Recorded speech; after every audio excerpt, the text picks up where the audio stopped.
Kò ṣeé ṣe, ẹgbẹ́ PDP kò ní fa ààrẹ kalẹ̀ láti ìhà àríwá lọ́dún 2027 – Bọ̀dé George.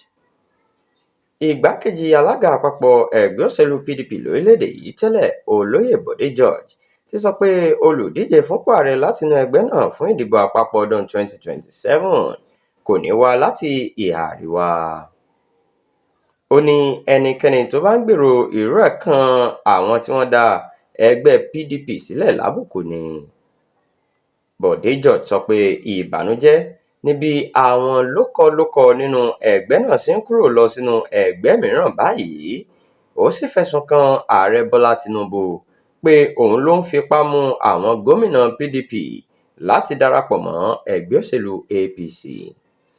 Ó ní gbogbo àwọn tí wọ́n ń sá kíjokíjo káàkiri báyìí ni wọ́n sì sá padà bọ̀ sínú ẹgbẹ́ PDP nítorí ìmọ̀ ẹni wọn kò ní dalẹ̀. Níbi ìpàdé kan tí ẹgbẹ́ náà ṣe nípìnlẹ̀ Èkó láìpẹ́ yìí ni bàbá olóṣèlú yìí ti sọ pé ẹgbẹ́ PDP yóò padà di òdìdì láìpẹ́.